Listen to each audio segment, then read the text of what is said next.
त्यामुळं शाळेच्या कॉलेजच्या वातावरणामध्ये किंवा शाळांमधून कॉलेजमध्ये येतात तेव्हा मुलं थोडंसं बिथरतात. अरे थोडंसं वेगळं वातावरण आहे, वेगळे विषय आहेत, त्यांचा अभ्यास कसं करावा, कशा प्रकारे पासिंग झाली पाहिजे. कोणी माहीत आहे का 10वीपर्यंत मुलांना काय विचारत होते माहिती आहे, किती पर्सेंटेज पडले.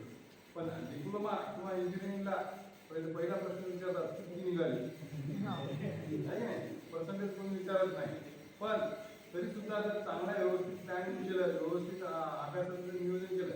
मी जवळपास म्हणजे पहिला जे क्लास घेत असतो, पहिल्या क्लासमध्ये कशा प्रकारे अभ्यास केला पाहिजे, कशा प्रकारे नियोजन केलं जायला पाहिजे, कशा प्रकारे प्लॅनिंग केली पाहिजे, सेमिस्टरची म्हणा, वर्षाची म्हणा, कोणत्याही त्याविषयी मी क्लास घेत असतो. कारण कशामुळं की समजा जर सेमिस्टरच्या एंडला जर आपण तसा क्लास घेतला, तशा प्रकारे माहिती सांगितली तर ती माहिती काय होते, त्याचा यूज होत नाही आहे ना. आणि दुसरं तुम्ही सर ही जी माहिती अगोदर सांगितली असेल तर आम्ही याचा उपयोग केला असता.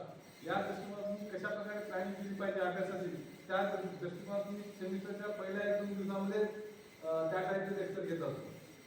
तर आता सुद्धा तुम्हाला सांगतो मी, आता तुम्ही आता डिप्लोमा पास होत आहे की नाही. डिप्लोमा पास झाल्यानंतर तुम्हाला ठरवायचं आहे की बाबा मला नेमकं कुठं जायचं आहे.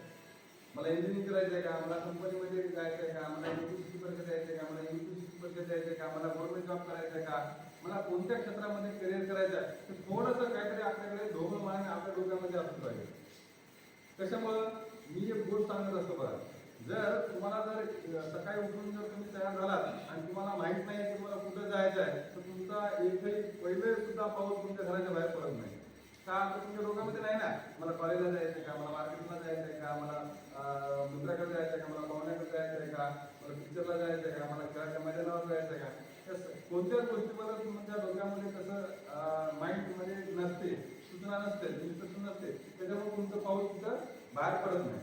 समजा आपण तयार झालो आहे की नाही, कॉलेजला जायचं आपण म्हणून तयार झालो आणि मग क्रिकेटच्या मैदानाकडे जातो का, किंवा आज रविवार आहे पूर्णपणे तयार झाला, दुसऱ्याला संध्याकाळी फोन केला की बाबा आपल्याला आता 10 वाजता क्रिकेट खेळायचं आहे, 10 वाजता सगळं जमायचं आहे आणि कॉलेजची बॅगेत कॉलेजला आहे, असं होते का.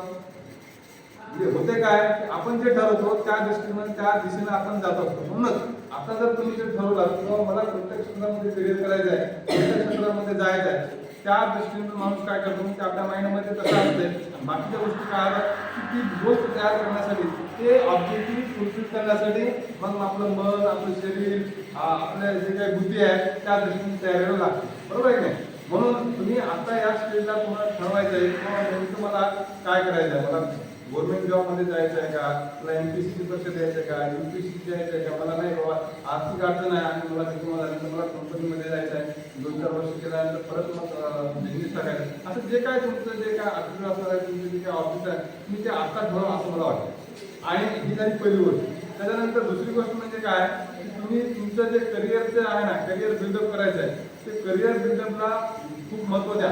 कारण कसं आहे माहिती आहे का, आता आपण तुमचं हे वय जे असते ना, मॅच्युरिटी नसते, त्याच्यामुळे तुम्हाला ते कळत नाही. पण जसं तुम्ही पुढे जाता आणि वेळ निघून गेली असते आणि आपण जर काय केलं नाही किंवा आपण सिरियसपणा घेतला नाही, ज्या काळामध्ये आपल्याला आपलं करिअर बिल्डअप करायचं आहे, आपलं भविष्य सुधारायचं आहे, त्या काळामध्ये जर आपण वाया घातलो तर त्याच्यापुढे आपण काही करू शकत नाही.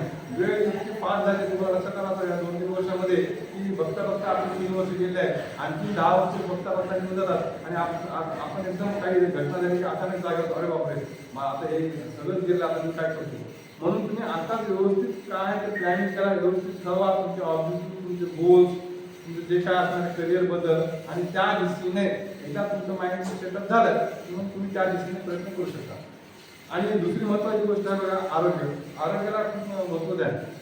आरोग्य असं तर समजा एखाद्या खूप 5 मजली बिल्डिंग पाहिजे, खूप मोठा बंगला आहे, खूप पैसे आहेत, करोड बँक बॅलन्स आहे, शेतीवाडी आहे किंवा भरपूर प्लॉट आहे आणि या बिचाराला काहीच ते खाल्ले ते होते, ते खाल्ले हे होते, उठता येत नाही, बसता येत नाही, बाहेर जाता येत नाही, एसीतून बाहेर पडतो, अशा प्रकारचे प्रॉब्लेम असतील ना तर ते माणूस म्हणजे त्याला ते आनंद भेटत नाही, जीवनाचा आनंद भेटत नाही. त्याच्यामुळे तुम्ही तुमच्या करिअर बिल्डअप करत असताना आता हे जे तुमचं वय आहे, तुम्ही तुमच्या आरोग्यावर सुद्धा लक्ष देणं महत्त्वाचं आहे.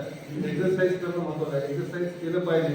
डेली रुटीन तुमचं ठरवायचे का, अर्धा तास 20 तास ते खूप महत्त्वाचं आहे. हे मी जे सांगतोय की तुमचं आरोग्यावर तुमचं लक्ष असणं आणि करिअर बांधणीचं लक्ष, या 2 गोष्टी खूप महत्त्वाच्या आहेत, आहे की नाही.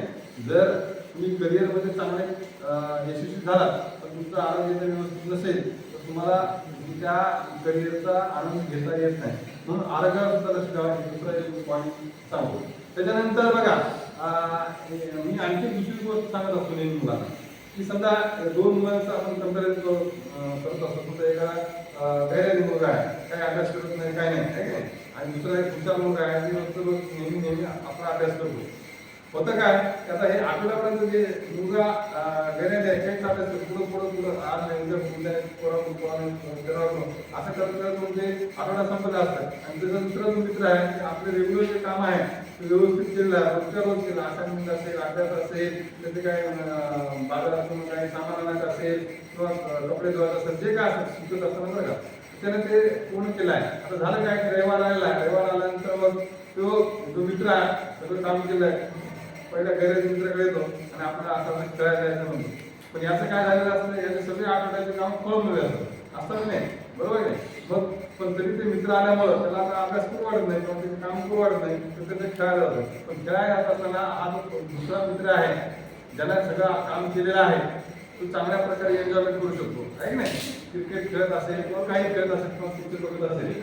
पण जो गैराजी पोरगा आहे ते काहीच काय झालेलं नाही काम, काही अभ्यास झाला नाही किंवा घरची कामं झाली नाही, तर जे आठवड्याचं सगळं काम कसं आहे पेंडिंग आहे. तर तो मुलगा त्याच्या खेळामध्ये किंवा काही चित्रपट पाहत असेल तर एन्जॉयमेंट करू शकतो का? त्याला सारखं झुकून फिरायला किंवा माझ्या काम सगळं आलेलं आहे मस्त रागवतील म्हणजे आई रागवतील आहे नाही. पण तो ती जी गोष्ट करत असतो ती एन्जॉयमेंट